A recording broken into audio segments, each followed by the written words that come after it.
कुशीनगर के कप्तानगंज नगर में स्थित सच्चिदानंद हॉस्पिटल में नवजात बच्ची की मौत को लेकर गंभीर आरोप सामने आए। परिजनों का आरोप है कि प्रसव के बाद अस्पताल की ओर से बच्ची को स्वस्थ बताया गया था, लेकिन बाद में एनआईसीयू में भर्ती कर दिया। 24 अगस्त की सुबह अस्पताल ने परिजनों को बच्ची की मौत की सूचना दी। हालांकि परिजनों का दावा है कि एनआईसीयू पहुंचने पर बच्ची जीवित थी, हरकत कर रही थी। पूरे मामले को लेकर परिजनों ने अस्पताल के डॉक्टरों और स्टाफ पर लापरवाही बरतने और मामले को दबाने का आरोप लगाया है। मामला कप्तानगंज नगर स्थित सच्चिदानंद हॉस्पिटल का है, जहां नवजात बच्ची की मौत के बाद परिजनों में आक्रोश है। परिजनों के मुताबिक प्रसव के बाद बच्ची को स्वस्थ बताया गया था। इसके बाद अचानक बच्ची की हालत को लेकर उसे एनआईसीयू में भर्ती किए जाने की बात सामने आई। 24 अगस्त की सुबह अस्पताल की ओर से परिजनों को बच्ची की मौत की सूचना दी गई, लेकिन परिजनों का आरोप है कि जब वे एनआईसीयू पहुंचे तो बच्ची जीवित थी और उसमें हरकत दिखाई दे रही थी। इसके बाद परिजनों ने अस्पताल प्रबंधन और स्टाफ की कार्यप्रणाली पर सवाल उठाते हुए मामले की निष्पक्ष जांच की मांग की है। परिजनों का आरोप है कि अस्पताल के डॉक्टर और स्टाफ की लापरवाही के चलते नवजात की मौत हुई है और पूरे मामले को दबाने का प्रयास किया गया। हालांकि इन आरोपों की स्वतंत्र पुष्टि अभी नहीं हुई है। परिजन बच्ची की मौत की वास्तविक वजह सामने लाने और दोषियों के खिलाफ कार्यवाही की मांग कर रहे हैं। अस्पताल पर कार्यवाही की मांग को लेकर परिजनों के साथ दर्जनों लोग धरने पर बैठ गए। धरने के दौरान तहसीलदार कप्तानगंज के खिलाफ भी नारेबाजी की गई। प्रदर्शनकारियों ने मामले में प्रशासन से तत्काल हस्तक्षेप और निष्पक्ष जांच कराने की मांग की।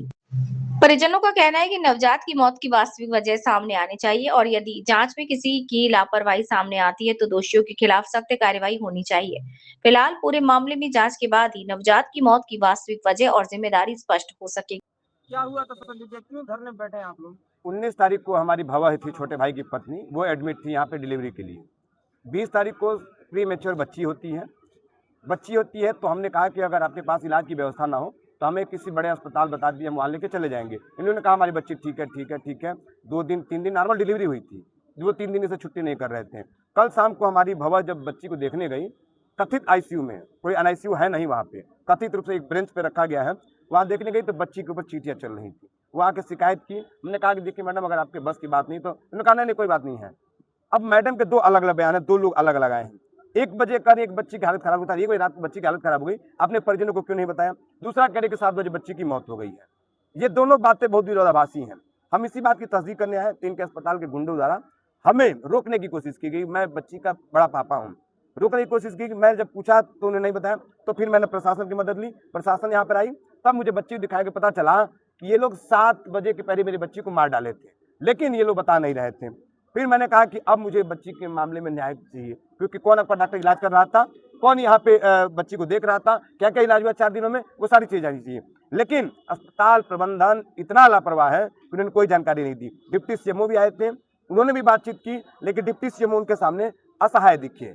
वो सिर्फ उनकी बात सुन रहे थे, हम लोग की बात नहीं सुन रहे थे। तो हमारी स्पष्ट मांग है कि यहाँ पे जब एनआईसीयू नहीं है तो 4 दिनों से आप हमारी बच्ची को रखे हुए थे, तो किस डॉक्टर ने इलाज किया, क्या क्या इलाज किया, उनका बीएसटी पेपर सब कुछ दें, तभी हम यहाँ से हटेंगे। अन्यथा की स्थिति में हम जब तक ये मांगी नहीं पूरी होंगी तब तक यहाँ की स्थिति में हटने वाले नहीं हैं।